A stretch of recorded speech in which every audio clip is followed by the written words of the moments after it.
राधे राधे। हरे कृष्णा। ओम नमो भगवते वासुदेवाय। श्री हरि की कृपा आप सभी पर सदैव सर्वदा बनी रहे। उम्मीद है कि आपने इससे पहले का अध्याय अवश्य सुना होगा, जिसमें आपने जाना था कि पुरुषोत्तम मास में किस प्रकार का भोजन करना चाहिए और किन किन नियमों का पालन करना चाहिए। अगर आपने इससे पहले की कथा नहीं सुनी है तो कृपया उसे भी अवश्य सुन लीजिए। आज आप सुनने जा रहे हैं पुरुषोत्तम मास का 23वां अध्याय। अब श्री वाल्मीकि मुनि से पुरुषोत्तम मास में मूर्ति की प्राण प्रतिष्ठा के बारे में और पुरुषोत्तम मास के नियमों के बारे में तथा पुरुषोत्तम मास में किस प्रकार का भोजन करना चाहिए, इस बारे में जानने के बाद राजा दीर्घोना ने पुनः प्रश्न किया। हे मुनियों में श्रेष्ठ, हे दीनों पर दया करने वाले, श्री पुरुषोत्तम मास में दीपदान का क्या फल होता है? आप कृपया करके मुझे बताइए। तब श्री नारायण बोले। राजा दीर्घोना के इस प्रश्न पर अत्यंत बुद्धिमान और श्रेष्ठ मुनि वाल्मीकि जी हंसते हुए बोले और विनम्र राजा से कहा। वाल्मीकि मुनि कहने लगे, हे राजाओं में श्रेष्ठ, पराक्रमी और पापों का नाश करने वाली इस कथा को सुनो, जिसे सुनने मात्र से 5 प्रकार के महान पाप नष्ट हो जाते हैं। सौभाग्य नगर में एक अत्यंत बुद्धिमान, बलवान और प्रसिद्ध राजा था, जिसका नाम चित्रबाहु था। वह क्षमाशील, समस्त धर्मों को जानने वाला, शील रूप और दया से युक्त, ब्राह्मणों को भक्त और भगवान की भक्ति में लीन रहने वाला था। वह सदा कथा श्रवण में रुचि रखता था और अपनी पत्नी से अत्यंत प्रेम करता था। पशुपुत्र से युक्त, चतुर अग्नि सेना से युक्त, ऐश्वर्य में कुबेर के समान था। उसकी पत्नी का नाम चंद्रकला था, जो 64 कलाओं को जानने वाली, पतिव्रता और महान भाग्यशाली थी तथा भगवान की भक्ति करने वाली थी। अब राजा चित्रबाहु अपनी पत्नी के साथ पृथ्वी का सुख भोग रहा था। वह केवल श्री कृष्ण के अतिरिक्त किसी दूसरे देवता को नहीं जानता। अब एक दिन पृथ्वीपति राजा चित्रबाहु ने दूर से आते हुए श्रेष्ठ मुनि अगस्त्य मुनि को देखा। उन्हें देखते ही राजा धरती पर गिर पड़े और दंडवत प्रणाम किया। फिर उन्होंने विधि पूर्वक उनकी पूजा की और भक्ति भाव से उन्हें आसन प्रदान किया। मुनि के सामने ही हाथ जोड़कर विनम्रता से बैठ गए और अत्यंत नम्र होकर मुनिवर से कहने लगे। राजा बोले, हे मुनिवर, आज मेरा जन्म सफल हो गया, आज मेरा दिन सफल हो गया, आज मेरा राज्य सफल हो गया, आज मेरा घर सफल हो गया। जो आप श्री कृष्णचंद्र के सेवक हैं, मेरे घर में पधारे हैं। आपसे देखा गया मैं तब पुंजास से मुक्त हो गया हूँ मुनिवर। मैं आपको हाथी, घोड़े, रथ से युक्त समस्त राज्य समर्पित करता हूँ। हे मुनिवर, आप वैष्णव हो, आपके लिए कोई भी अदेय वस्तु नहीं है। वैष्णव को थोड़ा भी दिया हुआ दान मेरु पर्वत के समान फल देता है। जो कौड़ी के बराबर शाख या फिर उत्तम अन्न जो व्यक्ति वैष्णव को दान नहीं देता, उसका दिन व्यर्थ है। ऐसा वेदों को जानने वालों ने कहा है। जो कोई द्विजाति विष्णु भक्त हो, वे सब पूज्य हैं। उनका वाणी, मन और कर्म से सत्कार करना चाहिए। ऐसा मुझे गर्ग, गौतम, सुमंतु आदि ऋषियों ने कहा है। जब तक सूर्य नहीं उगता तब तक तारागण की ही चमक रहती है। उसी प्रकार जब तक वैष्णव ब्राह्मण नहीं आते तब तक अन्य ब्राह्मण कहे गए हैं। अगस्त्य मुनि बोले, हे चित्रबाहु, हे महाभाग, हे राजन, तुम इस समय धन्य हो। यह समस्त प्रजा भी धन्य है जो तुम वैष्णवों की रक्षा करते हो। जिस राज्य में वैष्णवों का सम्मान नहीं होता, वहाँ रहना ही व्यर्थ है। उससे अच्छा तो सुनसान जंगल में रहना है, लेकिन अवैष्णव के राज्य में रहना बिल्कुल भी शोभा नहीं देता। जिस प्रकार नेत्रहीन शरीर, पंखहीन पक्षी, पति रहित पत्नी, बिना पढ़ा हुआ ब्राह्मण निंदनीय है, उसी प्रकार वैष्णव रहित देश भी निंदनीय माना गया है। जैसे दांत के बिना हाथी, पंख से बिना पक्षी, दशमी विधा द्वादशी अर्थात एकादशी कही गई है, वैसे ही वैष्णव रहित देश है। जैसे कुशा रहित संध्या, तिल रहित तर्पण, वृत्ति के लिए देवता की सेवा है, वैसे ही वैष्णव रहित देश कहा गया है। जैसे केशों को धारण करने वाली विधवा स्त्री, स्नान रहित व्रत, ब्राह्मणी में गमन करने वाला शूद्र है, वैसे ही बिना वैष्णव का देश निंदनीय है। जो श्री कृष्णचंद्र के चरणों का आश्रय लेता है, वही सच्चा सत्पुरुष है। उसका राज्य सदा वृद्धि को प्राप्त होता है और प्रजा सुखी रहती है। हे राजन, मैंने तुम्हें देख लिया, इसलिए मेरी दृष्टि सफल हो गई। भागवत भक्त आपके साथ बात करके आज तो मेरी वाणी भी सफल हो गई। हे राजन, मेरी आज्ञा से यह राज्य अब तुम्हें ही करना चाहिए। मैं तुम्हें इस राज्य में प्रतिष्ठित करता हूँ। तुम्हारा कल्याण हो। अब मैं यहाँ से प्रस्थान करता हूँ। श्री नारायण बोले। इस प्रकार कहकर और जाने की इच्छा रखते हुए श्रेष्ठ मुनि अगस्त्य मुनि को राजा चित्रबाहु की पतिव्रता पत्नी ने परम भक्ति के साथ प्रणाम किया। अगस्त मुनि कहने लगे, हे शुभे, तुम सदा सौभाग्यवती रहो और सदा भक्ति भाव से अपने पति की सेवा करती रहो। तुम्हारी सदा श्री गोपीचंद्र और कृष्णचंद्र में अटूट भक्ति बनी रहे। इस प्रकार आशीर्वाद देकर अगस्त ऋषि से विनय पूर्वक सिर झुकाया और अंजलि बांधकर चित्रबाहु राजा ने फिर मुनि से प्रश्न किया, हे मुनिवर, यह विपुल लक्ष्मी कैसे प्राप्त हुई? यह निष्कंटक राज्य कैसे प्राप्त हुआ? और मेरी यह पत्नी इतनी पतिव्रता कैसे हुई? मैंने ऐसा कौन सा पुण्य किया था?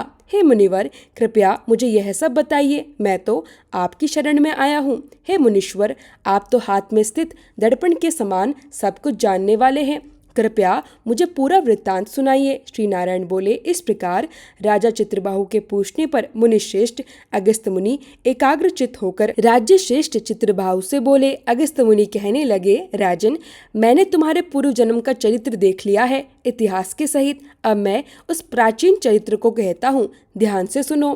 सुंदर चमत्कारपुर में शूद्र जाति में जन्म लेकर तुम जीव हंसा में तत्पर मणिग्रीव कामधारी हुए थे।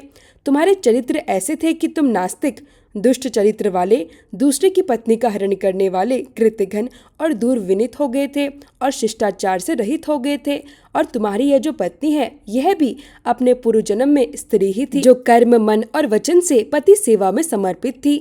पतिव्रता, महाभागा, धर्म में प्रेम करने वाली थी। इसने कभी भी तुम्हारे विषय में दुष्ट भाव नहीं किया। पाप कर्म करने वाले तुम्हें तुम्हारी जाति और बंधुओं ने त्याग दिया था और क्रोधित होकर राजा ने तुम्हारा उत्तम धन भी तुमसे छीन लिया। फिर उस समय जो थोड़ा बहुत धन तुम्हारे पास बचा था, वह भी तुम्हारी ही जाति वालों ने ले लिया। उस समय धन के चले जाने से तुम्हें बहुत धन की इच्छा होने लगी, लेकिन धन न होने पर भी, मन में मलिनता आ जाने पर भी इस पतिव्रता स्त्री ने तुम्हारा साथ नहीं छोड़ा। इस प्रकार सब लोगों से तिरस्कृत होकर तुम निर्जन वन को चले गए। राजा वन में जाकर अनेक पशुओं का वध करके अपनी आत्मा की रक्षा करता रहा। इस प्रकार अपनी पत्नी सहित जीवन निर्वाह करते हुए तुमने धनुष उठाकर मणिग्रीव मृग के मांस को खाने की इच्छा से अनेक सर्पों और मृग जीवों से भरे हुए मनुष्य रहित वन के बीच मार्ग में प्रवेश किया और उग्रदेव नाम के महर्षि दिशा ज्ञान नष्ट हो जाने से व्याकुल हो गए, अर्थात रास्ता भटक जाने से बहुत परेशान हो गए। उसी समय रास्ता भूले हुए उस दुखी ब्राह्मण को देखकर तुम्हें दया आ गई।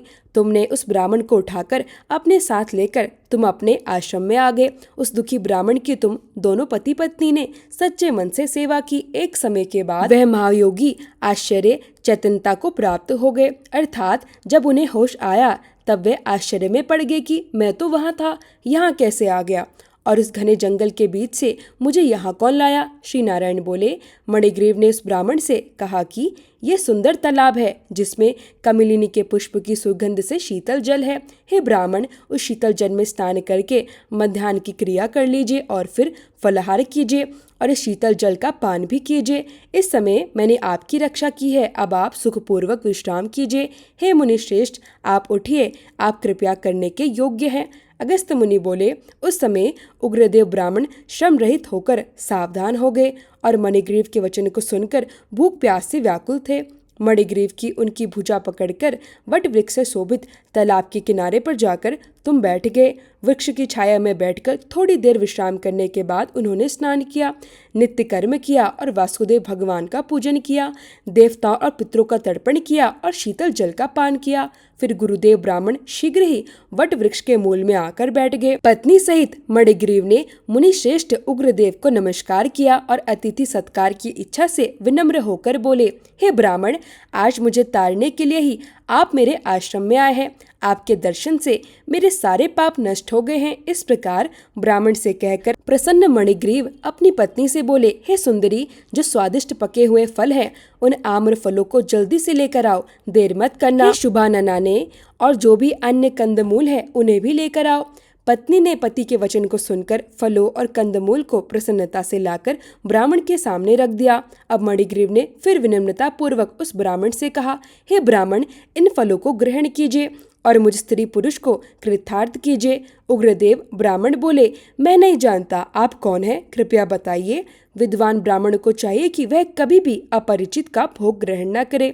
सुनकर मणिग्रीव बोला, हे मुनिवर, मैं मणिग्रीव नामक शूद्र जाति का अपने परिवारजनों से, अपने जाति वालों से, अपने बंधु बांधवों से त्यागा हुआ हूँ। इस प्रकार शूद्र के वचन को सुनकर प्रसन्न हुए उग्रदेव ब्राह्मण ने फलों को ग्रहण किया। उसके बाद जल पिया। उसके बाद तृप्त ब्राह्मण सुखपूर्वक बैठ गए। ब्राह्मण को सुख से बैठे देखकर मणिग्रीव उग्रदेव ब्राह्मण के पैरों को अपनी गोद में रखकर दबाते हुए फिर से मधुर वचनों में बोला।